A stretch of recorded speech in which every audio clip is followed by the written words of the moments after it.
Hi, Ijaz here. Today topic is atomic theories.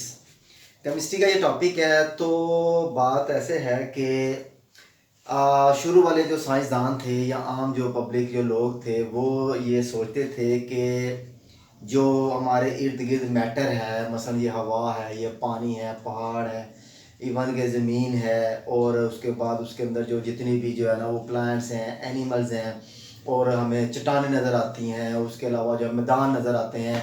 तो ये सारा जो है ना वो इन तमाम चीज़ों को जो है वो मैटर का नाम दिया जाता था। मैटर हम जानते हैं कि जो छोटे जो है ना वो anything which has mass and possess weight and occupy space, जो वजन रखती है, जो है गिरती है, मैटर कहलाती है।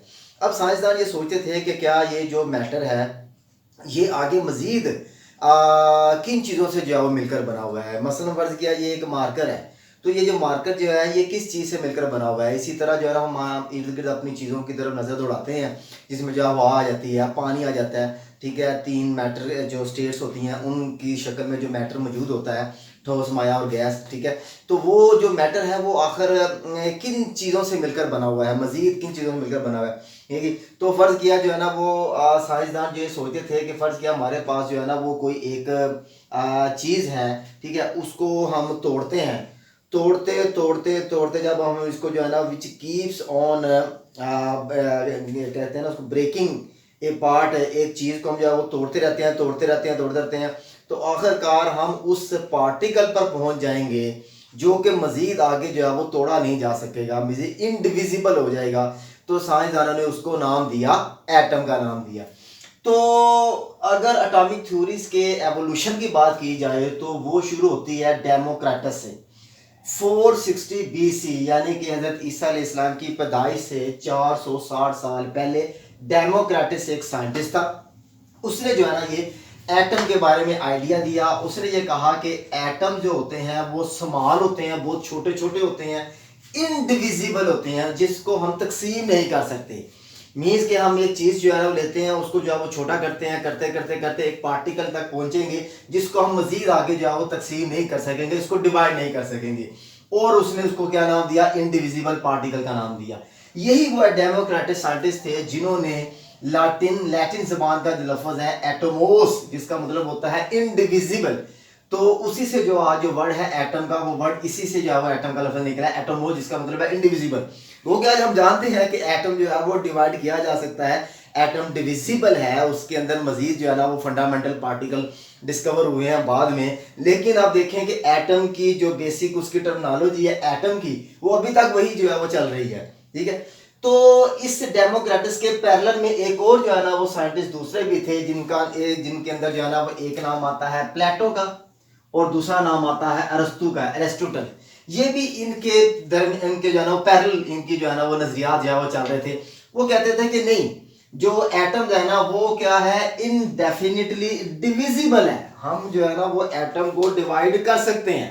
यानी एक तरफ जो है ना वो डेमोक्रेटस थे जो कहते थे कि एटम जो है वो इनडिविजिबल है, एटम डिवाइड नहीं हो सकता, और दूसरी तरफ जो वो प्लेटो और अरस्तु थे वो कहते थे कि नहीं, एटम जो है वो डिविजिबल है, इसको हम जो है ना वो डिवाइड कर सकते हैं। तो ये दोनों के दरमियान में जो है ना वो पैरेलल ये थ्योरी जो है वो चलती रही है। लेकिन फिर भी जो डेमोक्रेटस की थ्योरी थी उसको जो है वो ज़्यादा एज हासिल था, इसको वेटेज जो है वो ज़्यादा था। खैर ये जो है ना वो स्टडी जो है ना वो डिबेट आगे चलती रही। साइंसदान आगे मुख्तलिफ जो है ना वो अदवार के अंदर एटम्स या केमिकल्स की जो है ना वो आपस के अंदर जो केमिकल कम्बिनेशन है या केमिकल रिएक्टिविटी है उसका जो है ना मुताला करते रहे in terms of patterns of reactivity. Patterns of reactivity का मतलब ये है कि how atoms combine with each other, how the chemical substance react with each other, कि एटम जो है ना कैसे आपस में या केमिकल सब्सटेंस जो कंपाउंड बनाते हैं तो वो कैसे आपस में रिएक्ट करते हैं, इसको जो है ना स्टडी करते रहे। आखिरकार जो है वो 18वीं सदी के अंदर 1803 के अंदर एक और साइंसदान आए जो वेरी फेमस साइंटिस्ट हैं, डाल्टन्स एटॉमिक थ्योरी। उन्होंने जो है ना फिर एक जो है वो थ्योरी दी एटम के बारे में, जो ये कहती है कि उसके जो है ना वो ऐसे तो पॉस्टुलेट ज़्यादा है, लेकिन आपकी बुक के अंदर जो है ना वो 4 पॉस्टुलेट दिए हैं, इसलिए जो है ना वो उन्हीं को ही मैं जो है ना यहाँ पे लिखूंगा। पहला पॉस्टुलेट डाल्टन के एटॉमिक थ्योरी का क्या था कि elements are very small particles which are called atoms. ठीक है, ये तो वही थे जो कि डेमोक्रिटस ने कहा या अरस्तु ने कहा कि एटम जो होता है, ये एलिमेंट्स जो होता है, ये वेरी वेरी स्मॉल पार्टिकल्स पर मुश्तमिल होते हैं, जिनको क्या कहा जाता है, एटम्स कहा जाता है।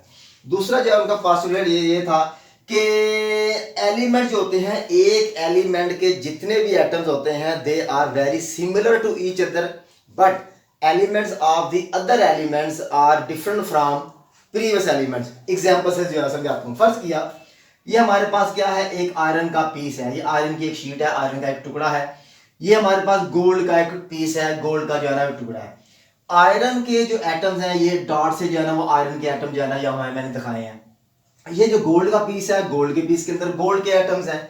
आयरन के पीस के अंदर जितने भी एटम हैं, अरबों खरबों जितने भी एटम्स होंगे, वो सारे एक जैसे ही होंगे।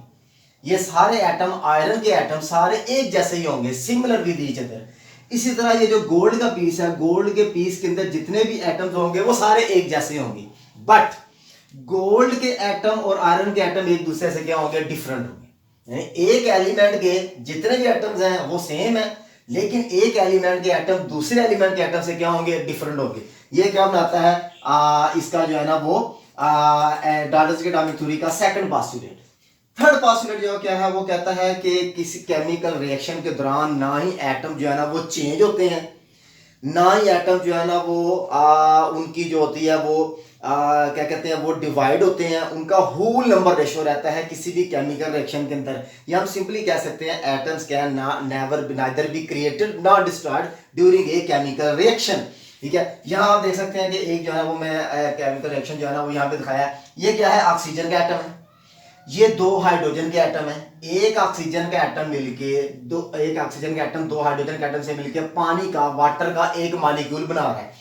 अब इसके अंदर ऑक्सीजन का पूरा एटम है, हाइड्रोजन के पूरे दो एटम है, यानी होल नंबर है। ये दोनों मिलके इन्होंने पानी का एक मॉलिक्यूल बनाया है, जिसके अंदर जो है ना वो हाइड्रोजन के पूरे जो है ना वो एक एक एटम शामिल है। हम ये नहीं कह सकते कि ये फ्रैक्शंस के अंदर है, यहाँ एक बड़ा दो है, यहाँ एक बड़ा तीन है, ऐसे नहीं है, पूरा होल नंबर रेशियो है। ना ही एटम कोई, ये एटम ना ही बना है, ना ही एटम टूटा है, बल्कि एटम की रीअरेंजमेंट हुई है। ठीक, किसी भी केमिकल रिएक्शन के दौरान atoms are rearranged with each other, neither atom created nor atom destroyed in any chemical reaction। ये क्या था, डाल्टन्स की एटॉमिक थ्योरी का पोस्टुलेट नंबर 3। फोर्थ पोस्टुलेट जो क्या कहता है, compounds will form by the one और मोर एलिमेंट्स। जितने भी जो है वो कंपाउंड्स कोई बनेगा तो वो कंपाउंड जो है ना या तो एक ही एलिमेंट के आपस में, एक ही तरह के एलिमेंट के मिलने से आपस में मिलेगा बनेगा, या वो डिफरेंट एलिमेंट से मिलके भी जो है वो कंपाउंड बन सकता है। ठीक है, फर्ज किया हाइड्रोजन का एटम है, ये हाइड्रोजन है, ये इसी तरह ये दूसरा हाइड्रोजन का एटम है, ये आपस में मिलते हैं तो इससे क्या बनता है, हाइड्रोजन का मॉलिक्यूल बन जाता है। ये क्या है, दोनों एक ही तरह के जो है एटम है।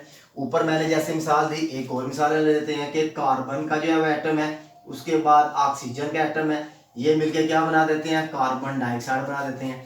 ये डिफरेंट तरह के एलिमेंट हैं, कंपाउंड बना रहे हैं, सिमिलर तरह के एलिमेंट हैं, कंपाउंड बना रहे हैं। तो कंपाउंड जो बनता है, compounds will form by the one और मोर एलिमेंट्स, दो या दो से ज्यादा या एक तरह के भी एलिमेंट हो सकते हैं, उनसे भी कंपाउंड बन सकता है, और डिफरेंट तरह के जो एलिमेंट हैं उनसे भी कंपाउंड बन सकता है।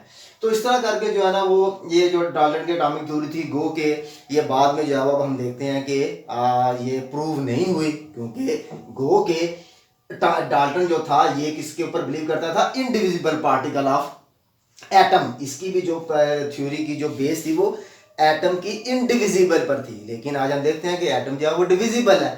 ठीक है, लेकिन फिर भी जो है वो डाल्टन की एटॉमिक थ्योरी है, इसने एक फाउंडेशन दी है आगे जो है ना वो एटॉमिक स्ट्रक्चर को ज़्यादा बेहतर तौर पर समझने के लिए। तो ये छोटा सा टॉपिक था जी, थैंक यू वेरी मच।